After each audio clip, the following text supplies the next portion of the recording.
2024 T20 world cup గెలుచుకోవడానికి ఒక్క అడుగు దూరంలో నిలిచింది టీమిండియా. ఈ పొట్టి ప్రపంచ కప్ లీగ్ స్టేజ్లో హ్యాట్రిక్ విజయాలు సాధించిన రోహిత్ సేన సూపర్ 8లో కూడా హ్యాట్రిక్ విజయాలు నమోదు చేసి సెమీస్కి దూసుకుపోయింది. ఈ నేపథ్యంలో సెమీస్లో గెలిస్తే ఫైనల్లోకి అడుగుపెడుతుంది. టీమిండియా సెమీఫైనల్లో ఇంగ్లాండ్ మీద పోటీ పడనుంది. ఈ నెల 27న వెస్టిండీస్లోని గయానాలో ఈ మ్యాచ్ రాత్రి 8 గంటలకు జరగనుంది. ఈ మ్యాచ్లో గెలిచి ఫైనల్కు చేరాలని టీమిండియా భావిస్తోంది.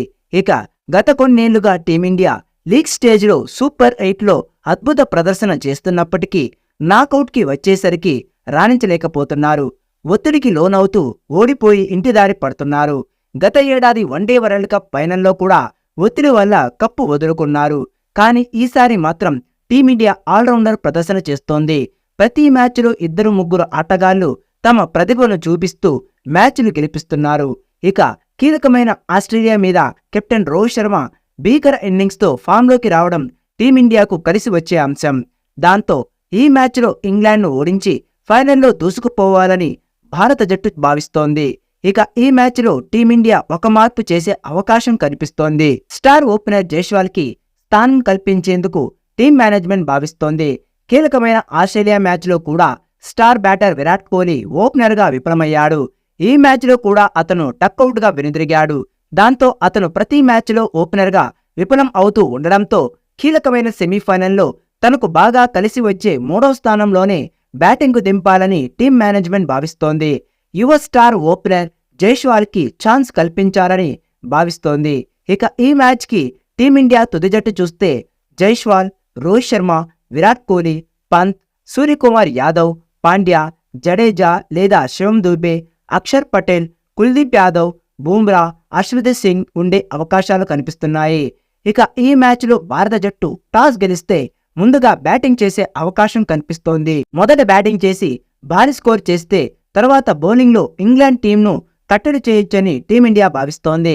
ఈ టీ20 వరల్డ్ కప్లో టీమిండియా బౌలింగ్ విభాగం అద్భుతంగా ఉంది.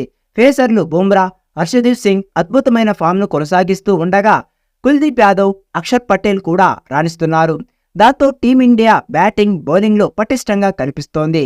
కానీ టీమిండియాను కలవరపెడుతున్న అంశం ఓపెనింగ్, అలాగే విరాట్ కోహ్లీ. ఇక మిడిల్ ఆర్డర్లో జడేజా. అందుకే సెమీఫైనల్లో శివం దూబే లేదా జడేజాలో ఒకరిని జట్టులో నుంచి తప్పించి జైస్వాల్కి స్థానం ఇవ్వాలని రోహిత్ సేన భావిస్తోంది. దాంతో కోహ్లీ 3వ స్థానంలో బ్యాటింగ్కి రావచ్చు. సెమీఫైనల్ లాంటి కీలకమైన మ్యాచ్లో ఓపెనింగ్ భాగస్వామ్యం చాలా ముఖ్యం. ఓపెనింగ్ భాగస్వామ్యం భారీగా వస్తే తర్వాత వచ్చే ఆటగాళ్లు స్వేచ్ఛగా బ్యాటింగ్ చేసి భారీగా పరుగులు చేయడానికి అవకాశం ఉంటుంది. కాబట్టి ఈ మ్యాచ్లో ఖచ్చితంగా జైస్వాల్ ఉంటాడని సమాచారం. ఇక శివం దూబే ఒక మోస్తరుగా రాణిస్తున్నాడు. కానీ అతని మీద పెట్టుకున్న భారీ అంచనాలను అందుకోలేకపోయాడు. ఇక బౌలింగ్లో కూడా పెద్దగా రాణించలేదు. కాబట్టి శివం దూబేని సెమీఫైనల్ నుండి పక్కన పెట్టే ఛాన్స్ ఉంది. అలాగే ఈ వరల్డ్ కప్లో జడేజా పెద్దగా ప్రభావం చూపించడం లేదు. గత 2 మ్యాచ్ల్లో నుండి అతనికి బౌలింగ్ కూడా సరిగ్గా ఇవ్వడం లేదు. అందుకే ఈ మ్యాచ్లో అతన్ని పక్కన పెట్టే అవకాశాలు కూడా కనిపిస్తున్నాయి. ఇక 2007 తర్వాత టీమిండియా ఇప్పటి వరకు టీ20 వరల్డ్ కప్ను అందుకోలేకపోయింది. ఈసారి వెస్టిండీస్ వేదికగా జరుగుతున్న ఈ పొట్టి ప్రపంచ కప్ను అందుకునే అవకాశం భారత జట్టుకు వచ్చింది. దానికి ఒక్క అడుగు దూరం మాత్రమే ఉంది. సెమీఫైనల్ ఒత్తిడిని తట్టుకొని టీమిండియా ఇంగ్లాండ్ను మట్టి కరిపిస్తే ఫైనల్లోకి అడుగు పెట్టే ఛాన్స్ ఉంది. ఇక ఇంగ్లాండ్ జట్టును కూడా తక్కువ అంచనా వేయడానికి వీల్లేదు. ఆ జట్టు ప్లేయర్స్ కూడా ఫామ్లో ఉన్నారు. బ్యాటింగ్, బౌలింగ్లో ఇంగ్లాండ్ జట్టు కూడా పటిష్టంగా కనిపిస్తోంది. కాబట్టి ఈ మ్యాచ్ ఓరాఓరిగా సాగే ఛాన్స్ ఉంది. ఇక మొదట బ్యాటింగ్ చేస్తే టీమిండియా 200 పరుగులు గనక చేస్తే ఖచ్చితంగా ఈ మ్యాచ్లో విజయం సాధించే అవకాశాలున్నాయి. మరి కీలకమైన సెమీఫైనల్లో భారత జట్టు ఇంగ్లాండ్ను మట్టి కరిపించి ఫైనల్కి దూసుకుపోవాలని కోరుకుందాం.